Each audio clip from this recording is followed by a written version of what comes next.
әріптестер мен құрметті әріптестер, сіздермен ой бөліскелі отырған тақырыбым қазақ әдебиеті пәнінен бағалауға арналған тапсырмалар құрастырудың ерекшеліктері деп аталады.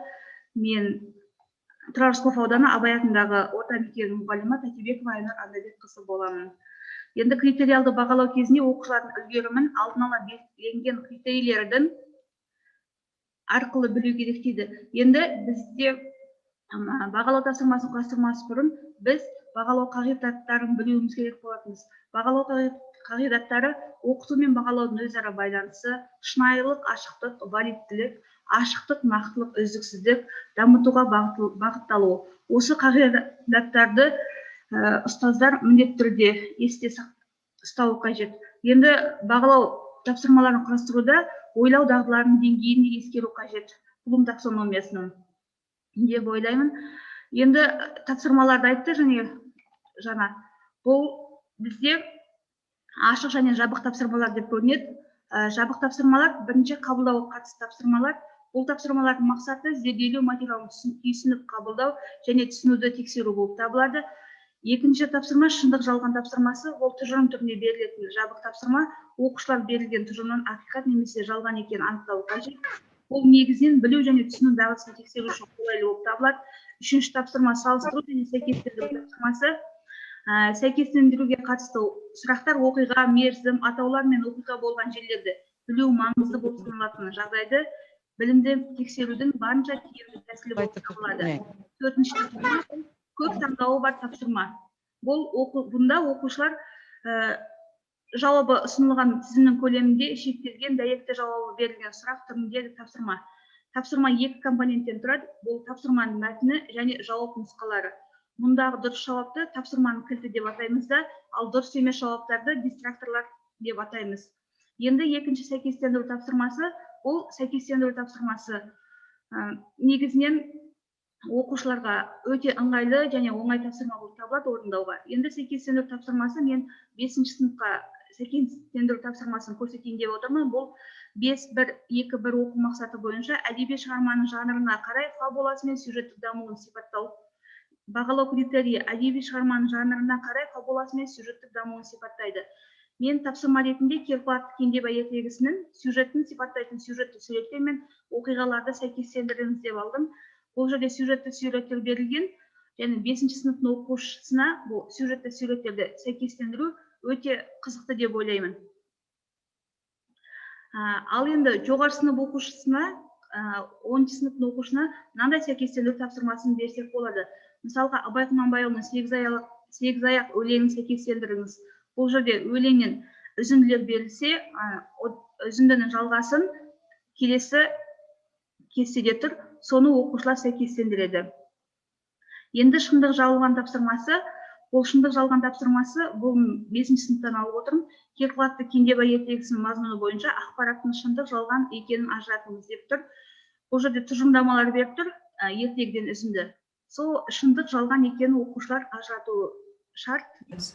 Енді көп таңдау бар тапсырмаларда мен 10-ші сыныптың әдебиеті бойынша 1-ші 90-нан жиынтық бағалау тапсырмаларын көрсетейін деп отырмын.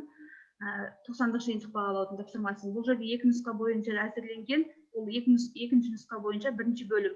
Яғни сегізаяқ өлеңіне Абай қосқан шумақтың үлгісі.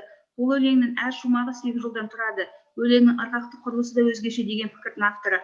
Осы авторларды оқушы табу керек. 2-ші тапсырмада мына жерде тест тапсырмалар берілген, мен назар аудартайын деген мәселем. Бұл жерде тест тапсырмалары дұрыс жауаптары алфавиттік тәртіппен сақталып тұр.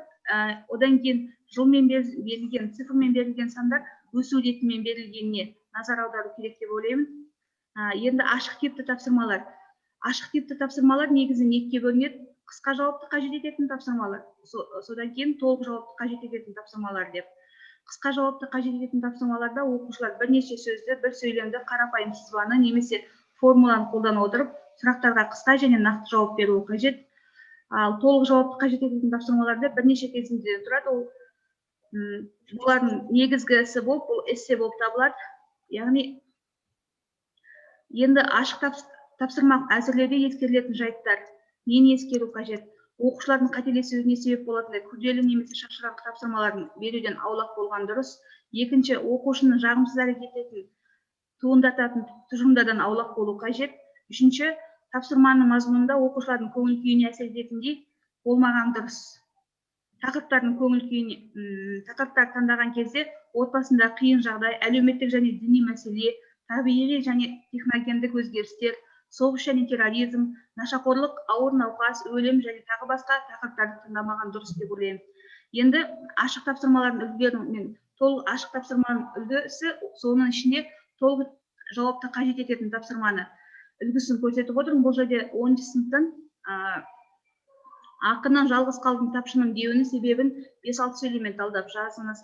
7-ші тапсырмада ақын қорлық пен өтпе қу өмір деп қапалануының себебін талдап жазыңыз. 8-ші тапсырмада Абай Құнанбайұлының 8 аяқ өлеңінде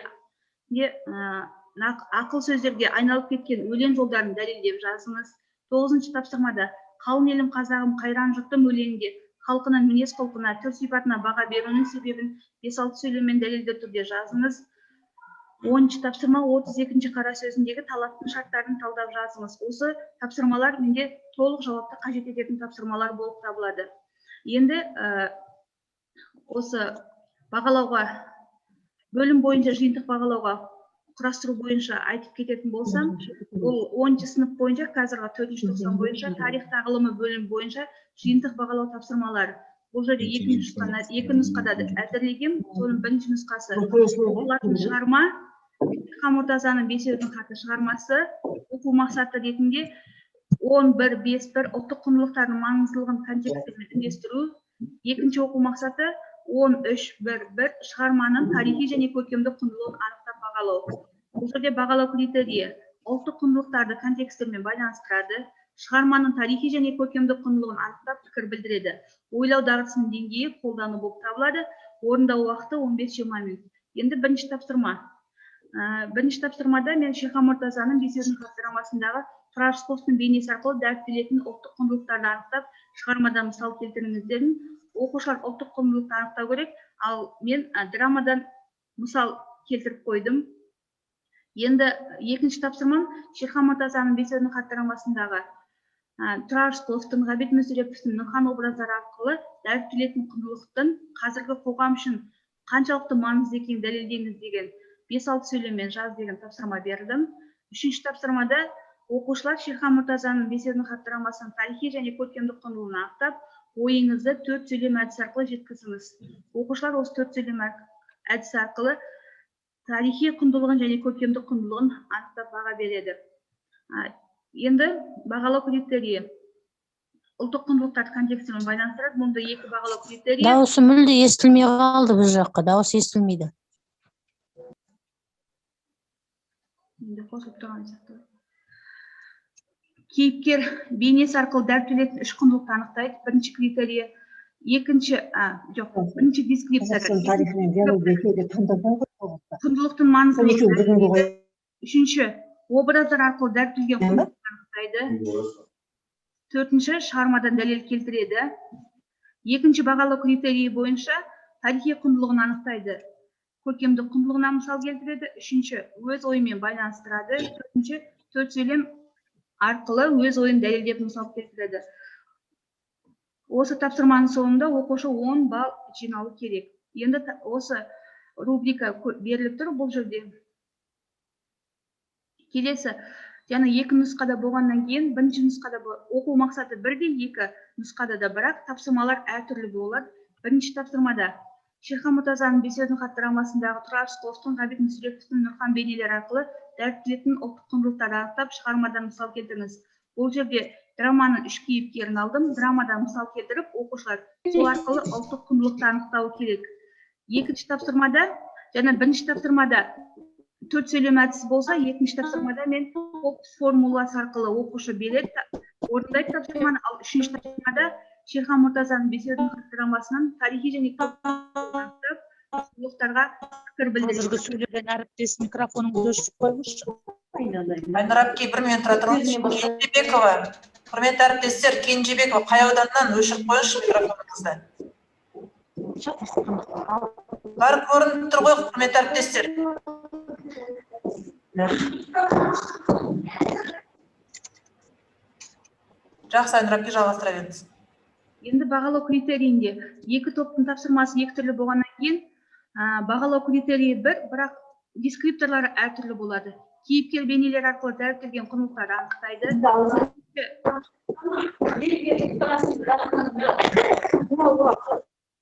Мысал келтіреді. Екінші дескрипторда, екінші тапсырмада құндылықтың маңыздылығын дәлелдейді, дәріптелген құндылықты анықтайды, шығармадан дәлел келтіреді оқушылар, қорытынды пікір білдіреді. Енді екінші бағалау критерийі бойынша дескриптор тарихи құндылығын анықтайды, көркемдік құндылығына мысал келтіреді, шығармадағы құндылықтарды бағалап пікір білдіреді. Соңында оқушы өз ойын дәлелдейді. Екі топ, бірінші, екінші нұсқасында барлығының балы 10 балл болып тұр. Енді 90-дық жиынтық бағалау тапсырмасын қалай әзірлейміз? 90-дық жиынтық бағалау әзірлеуді мен үлгісін көрсетіп отырмын. 490 бойынша жиынтық бағалау спецификациясы. Ол ұзақты 40 минут, түсіну және жауап беру, анализ және интерпретация, бағалау және салыстыру бойынша әр дағды оқу дағдылары бойынша минуттар бөліп берілген, балл саны 30. Тапсырма түрлері таңдауды қажет ететін сұрақтар, қысқа жауапты қажет ететін сұрақтар, жазбаша толық жауапты қажет ететін сұрақтар болып табылады. Енді жиынтық бағалаудың тапсырмасы менде 3 бөлімнен тұр. Бірінші бөлім түсіну және жауап беру дағдысы бойынша, екінші бөлім анализ және интерпретация дағдысы бойынша, үшінші бөлім бағалау және салыстыруды тексеруге арналған.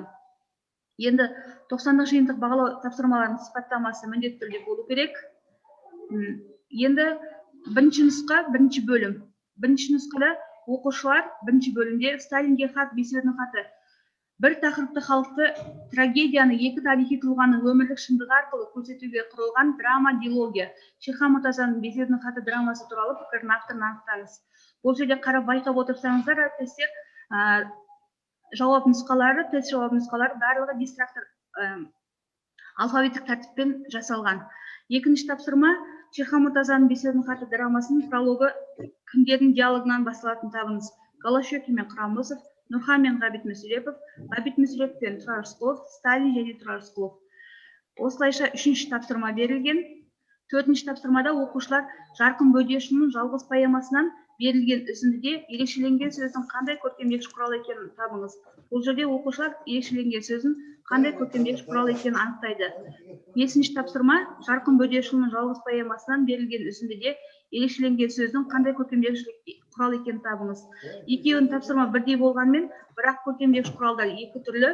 Мысалға, қиял, қыран, ақылшын, майдансыз қайтпас жау бетін деген жерде асаназ, аллитерация, метафора, синегдоқты деп тұр. Оқушылар осының метафора екенін анықтау керек.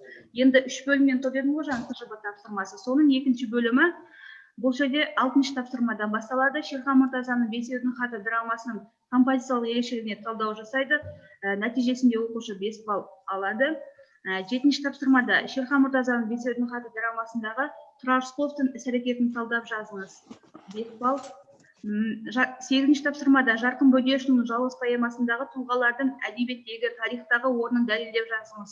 Оқушылар тұлғалардың тарихи орнын дәлелдеп жазады, 5 балл жинайды. 3-ші бөлімде тапсырмасында 9-ші тапсырма берілген. Берілген тақырыптардың бірін таңдап әдеби эссе жазыңыз. Шығармалардың идеясын адамгершілік құндылық тұрғысынан талдаңыз. Бұл эсседе оқушылар 10 балл жинау керек, 10 балл көрсетіліп тұр нақты. Бірінші тапсырма Шерхан Мұртазаның бесеудің хаты драмасындағы Тұрар Рысқұлов бейнесі арқылы адамгершілік құндылықтарды талдап жазыңыз. Тапсырма, екінші тапсырма Жарқын Бөдешұлының жалғыз поэмасының идеясының адамгершілік құндылық тұрғысынан талдап жазыңыз деп осы екі тапсырма беріліп тұр.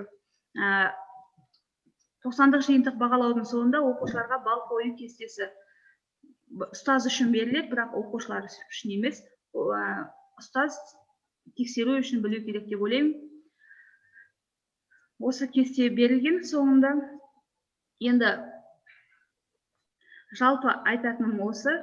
Бүгін сіздер ой бөліскелі отырған тақырыбым бойынша, қазақ әдебиеті пәні бойынша 90-дық жиынтық бағалау тапсырмаларын, бөлім бойынша жиынтық бағалау тапсырмаларын құрастырудың ерекшеліктері туралы айтып өттім. Өзімнің іс тәжірибем бойынша жаңағы баспадан шыққан қазақ әдебиеті пәнінен 10-шы жаратылыстану бағыты бойынша БЖБ, ТЖБ тапсырмаларынан нақты мысалдар келтірдім деп ойлаймын. Айсұлу әпке. Рахмет, Айнұр әпке. Үлкен рахмет.